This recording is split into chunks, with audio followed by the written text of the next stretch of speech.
Good morning, ladies and gentlemen. Welcome to another edition of the Free American Hour. I'm your host, Clay Douglas. This week, I've been talking about Donna Taylor.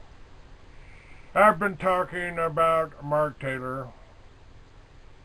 And I got to admit, I am confused. I have a tendency to get a little bit irritated about it. Mark Taylor's a grown man, 27 years old. Ought to be able to do his,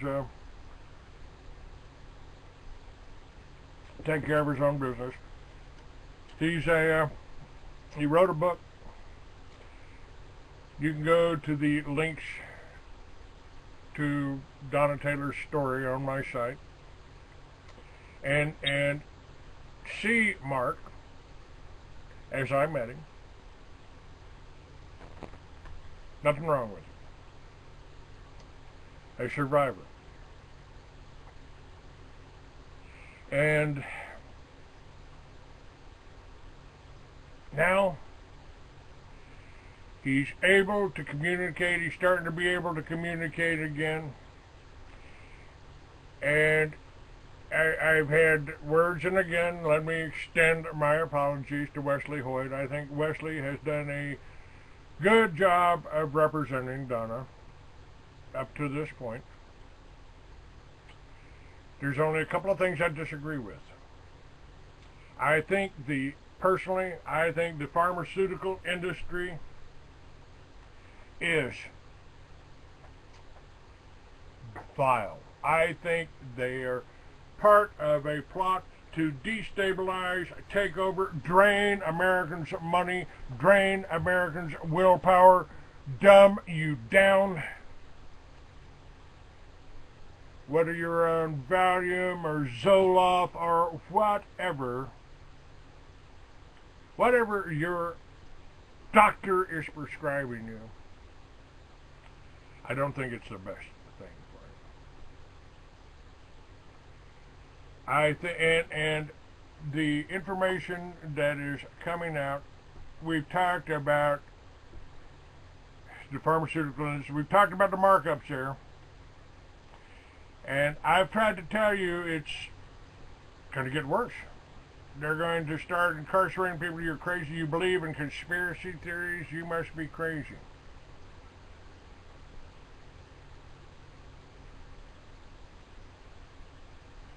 And now, this story just out.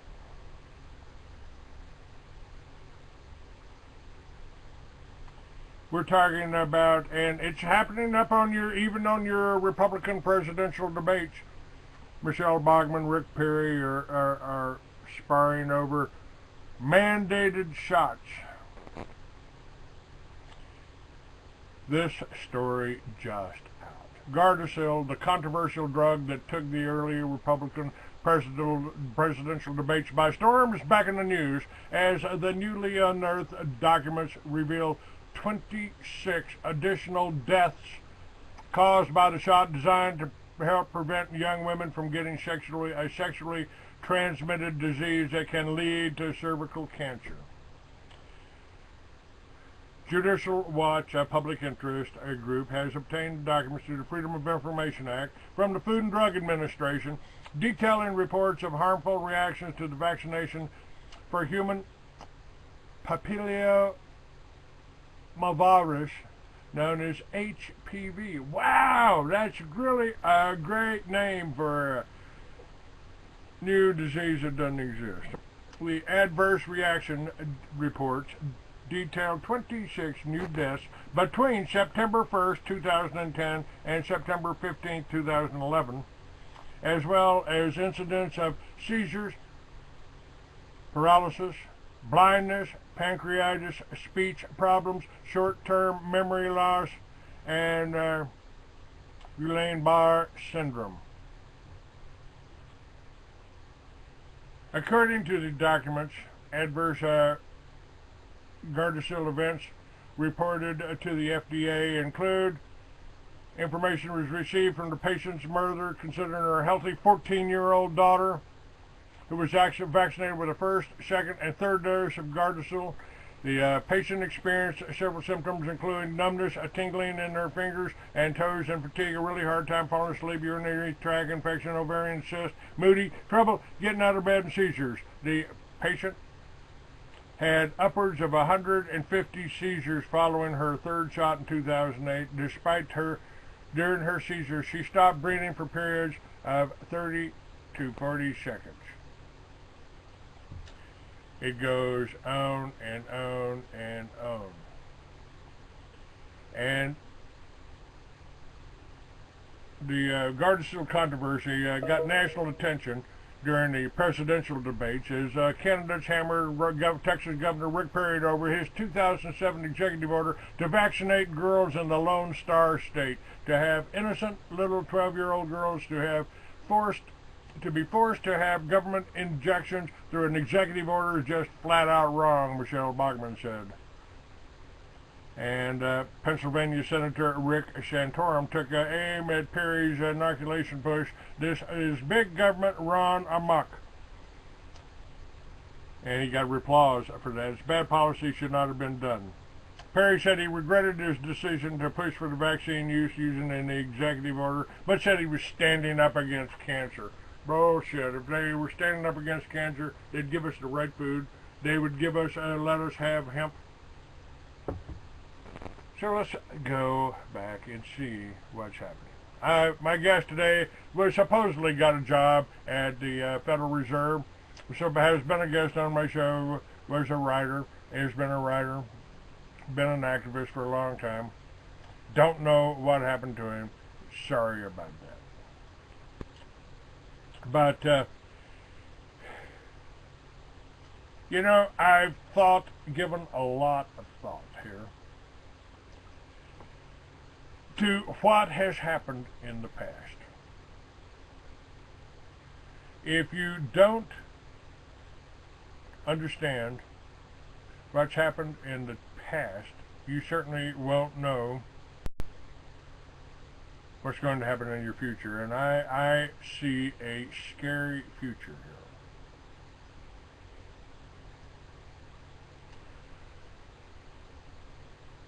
here. Just checking in on some of the chats. I see a scary future. By the way, I will take calls today. If my guest didn't call in, you can be my guest. The two numbers you can reach me on, 646-915-8774 is my blog talk phone number. You can call in on that, and I'll check in on that today. And I've thought a lot of what happened to Russia. I've read Alexander Solzhenitsyn. The Gulag Archipelago is a moving tale of what happened. What happened in the Soviet Union. Ordinary people, professors, writers were put in prisons for what? Trying to tell the truth about a communist revolution, who was behind it, who Marx and Lenin were, who funded it, why did they fund it. This is the international bankers who started a whole revolution there to get rid of one of our allies, Tsar Nicholas. And the programs that they put in effect are the same programs that are being put in effect here with Homeland Security. And I warned you about this years ago, folks. Warned you about this years ago. Told you what FEMA was going to become. Told you.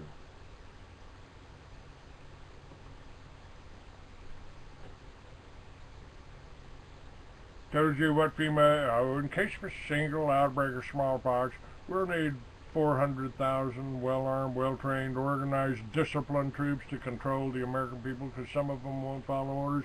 Some of us won't line up on that Kmart parking lot and take a vaccine that could and has killed people over and over and over again. And that's not even the long-term effects. And it happens. I mean, go to your dentist, get some mercury put in your gums.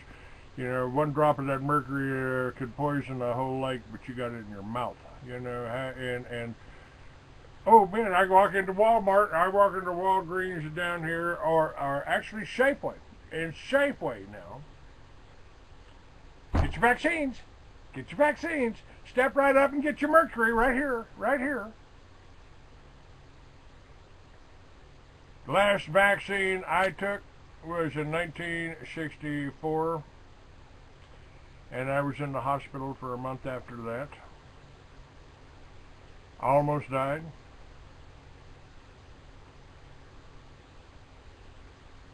That's right. When you, Tennessee Brat in the chat room says, when you keep people ignorant and uneducated, they are dependent on you. And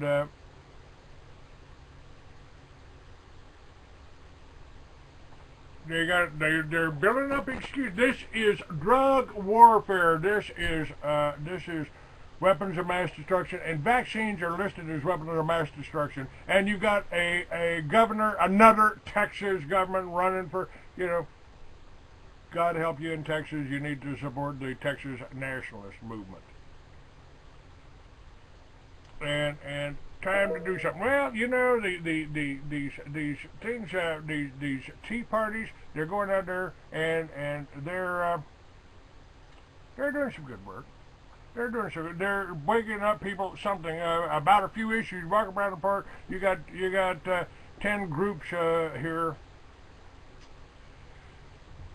You know, that's one was protesting this, one protesting this. The banks are behind all of your problems. The banks are controlled by the communists. The Communist Party was started by the banks. No, Tea Party's not doing good.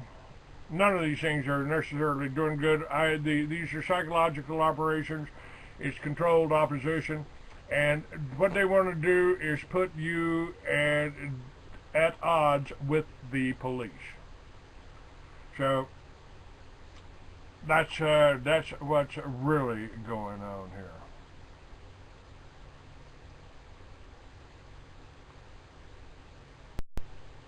Okay. What did I do over there? I don't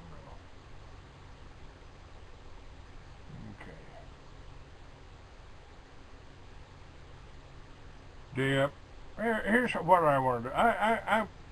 I said I've looked at what happened in the Soviet Union. I read Solzhenitsyn. I want you to hear now from a couple of people in Germany. In Germany.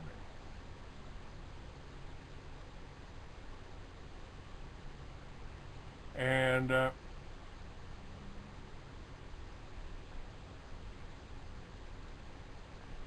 that's right.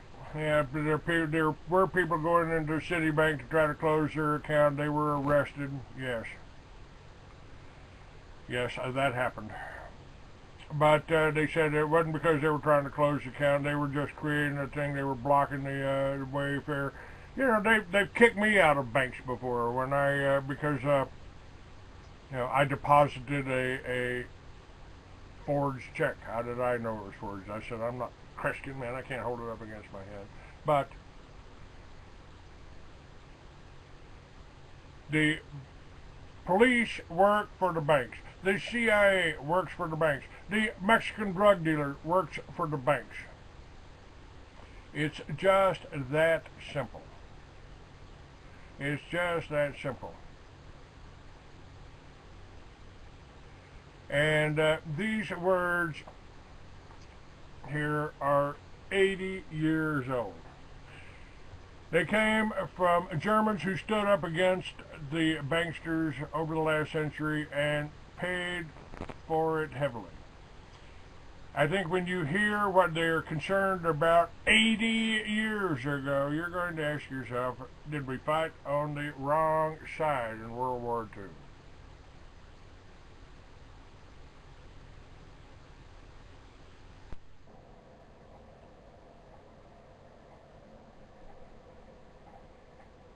After visiting these two places, you can easily see how that within a few years, Hitler will emerge from the hatred that surrounds him now as one of the most significant figures who ever lived. John F. Kennedy, from his diary. No wonder they And I can killed fight Kennedy. only for something that I love only what I respect, and respect only what I at least know. It may be that today gold has become the exclusive ruler of life, but the time will come when man will again bow down to a higher God. Wherever freedom is desecrated, the best men meet in prison. One's own strength is the source of life. That strength is the gift of the Almighty, and it is given that we may use it. And in it and through it, we may fight the battle of our life. We are enemies of today's capitalistic economic system, for the exploitation of the economically weak, with its unfair salaries, with its unseemly evaluation of a human being according to wealth and property, instead of responsibility and performance. And we are all determined to destroy this system under all conditions. Internationalization today means only Judaization. We in Germany have come to this, that 60 million people see its destiny in the will of a few dozen Jewish bankers. His is no master people. He is an exploiter. The Jews are a people of robbers. He has never founded any civilization, though he has destroyed civilizations by the hundred. He possesses nothing of his own creation to which he can point. Everything that he has is stolen. Foreign peoples, foreign workmen build him his temples. It is foreigners who create and work for him. It is foreigners who shed their blood for him. He knows no people's army. He has only hired mercenaries who go to death on his behalf. Their sword will become our plow, and from the tears of war the daily bread of future generations will grow. But it remained for the Jews and their unqualified capacity for falsehood and their fighting comrades, the Marxists, by placing responsibility for the loss of the World War on the shoulders of Ludendorff. They took away the weapon of moral right from the only adversary dangerous enough to be likely to succeed in bringing the betrayers of the fatherland to justice. All this was inspired by the principle, which is quite true in itself, that the big lie, there is always a certain force of credibility, because the broad masses of a nation are always more easily corrupted in the deeper strata of their emotional nature than consciously or voluntarily. And thus in the primitive simplicity of their minds they more readily fall victims to the big lie than the small lie, since they themselves often tell small lies in little matters, but would be ashamed to resort to large-scale falsehoods. It would never come into their heads to fabricate colossal untruths, and they would not believe that others could have the impudence to distort the truth so infamously. If I were to I wonder what would our life be like if our parents had been able to hear and understand those words.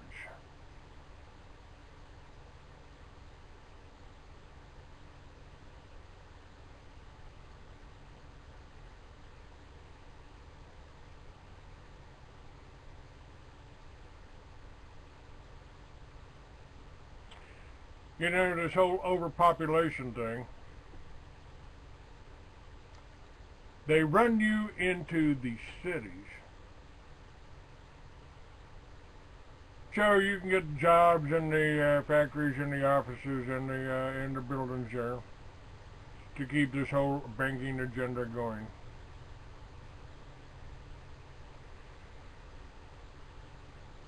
And they have pulled all of the people, all of the help away from the family farms.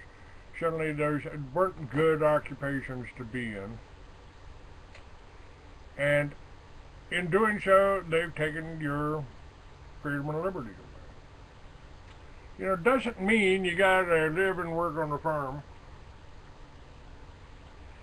Finance your neighbor next door. Maybe he likes to putter in his garden. Maybe he'd like to have a garden in the backyard. You know, put up a windmill on your property. You know, let him put a garden in his. Work together to grow your own food and power your own life from everything God gave you. This is all they're doing, and to me, these people, whether you call them Rothschilds, whether you call them Jews, whether you call them Neanderthals, we've been in battle for a long time. You know, maybe they were the chosen ones of God that came down here and cultivated and taught us to be the farmers and miners for them. That's right. The tribe up is a way to handle it. You know, if this Mark Taylor wouldn't be having problems he had if he was in the community. If he could go out there and sit on a bench under a beautiful oak tree and eating right, and people watching him and taking care of him and caring about him, he wouldn't be having these problems. We wouldn't have to try to be deciding whether is the treatment good for him, is a doctor doing this for his benefit or for the hospital's benefit. How much money have you made off of having a Mark Taylor for drugging Mark Taylor for a year? How much money? The thing I don't agree with the lawyer about is I think the lawyer should have gone ahead and sued the drug companies, but that's more of a lawsuit, that's more work, and there's going to be they pay for lots of lawyers to defend them. And if you can't go back and get them for killing your daughter with a vaccine, what are you going to do about Mark Taylor, who's still alive?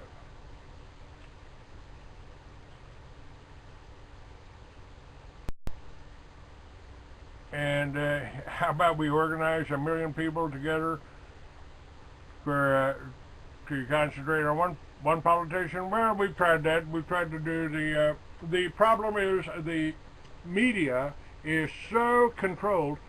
They won't put me on television. Now, maybe I can buy an ad. Maybe I can get an ad in a radio, television interview report to sell my books.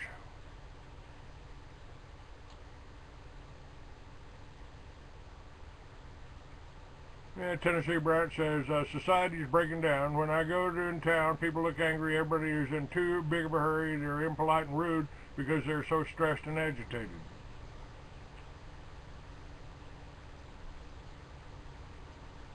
Yeah, just remember, folks, you know, love is a level of vibrational energy. Now, I'm not playing you these clips from Germany. What was happening in Germany is happening right here, right now, and the same people are behind it. The Geithners, you know, the Silversteins. Yeah, they happen to be Jewish. Yes, and you've always made and so was Einstein. So was so was Benjamin Friedman. And so was Aaron Russo. My God. I had Aaron Russo on the cover of the Free American. He was a patriot. He was a good man. We can't let them divide and conquer us. We need to be working together with the Jews, with the people that got the money, for freedom and liberty. Not control, not a parasitic existence. And because if you're a fan of Timothy Geithner, then you got to be a Zionist, you got to be a communist. There's got to be something wrong with you. And if for us not to listen, why would we listen to Uncle Joe Stalin, who was responsible for going on to kill 60 million white Christian Russians, and not hear what Hitler and Gottfried Feder had to say? And the only reason you're hearing these words is somebody decided they were finally worth translating and put them out for people to understand. Listen to words, without the emotional. Basically, what you're responding to, I think, is dogma. Oh, he's anti-Semitic. Oh, you can't talk about Jews, because if you talk about Jews and say something and point out something they're doing that's negative, suddenly you're being anti-Semitic. Divide mankind into three groups: the founders of culture, the bearers of culture, the destroyers of culture. Pride in one's own race, and that does not imply contempt for other races, is also a normal and healthy sentiment. I have never regarded the Chinese or the Japanese as being inferior to ourselves. They belong to ancient civilizations, and I freely admit their past history is superior to our own. They have the right to be proud of their past, just as we have the right to be proud of the civilization to which we belong. Indeed, I believe the more steadfast the Chinese and Japanese remain in their pride of race, the easier I shall find it to get on with them. There is a road to freedom. Its milestones are obedience, endeavor, honesty, order, cleanliness, sobriety, truthfulness, sacrifice, and love of the fatherland.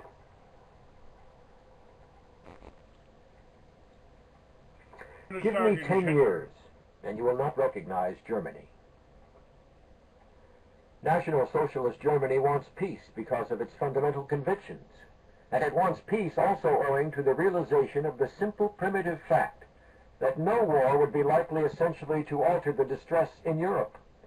The principal effect of every war is to destroy the flower of a nation's youth. Demoralize the enemy from within by surprise, terror, sabotage, assassination. This is the war of the future. How to achieve the moral breakdown of the enemy before war has started. That is the problem. That's what's happening Whoever here. has experienced war at the front will want to refrain from all avoidable bloodshed. Life never forgives weakness.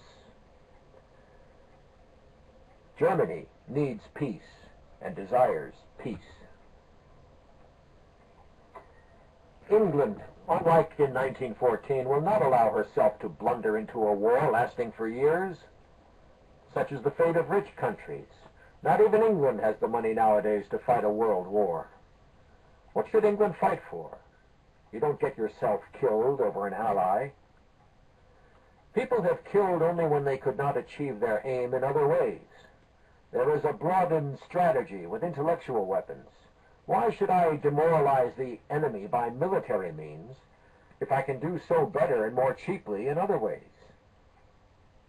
I see no reason why this war must go on. We use the term Jewish race as a matter of convenience, for in reality, and from the genetic point of view, there is no such thing as the Jewish race. There does, however, exist a community to which, in fact, the term can be applied, and the existence of which is admitted by the Jews themselves. It is this spiritually homogeneous group, to membership of which all Jews throughout the world deliberately adhere, regardless of their whereabouts and of their country of domicile. And it is to this group of human beings to which we give the title Jewish race. There is then no danger in the circumstances that anti-Semitism will disappear, for it is the Jews themselves who add fuel to its flames and see that it is kept well stoked. Before the opposition to it can disappear, the malady itself must disappear, and from that point of view, you can rely on the Jews. As long as they survive, anti-Semitism will never fade. Marxism in practice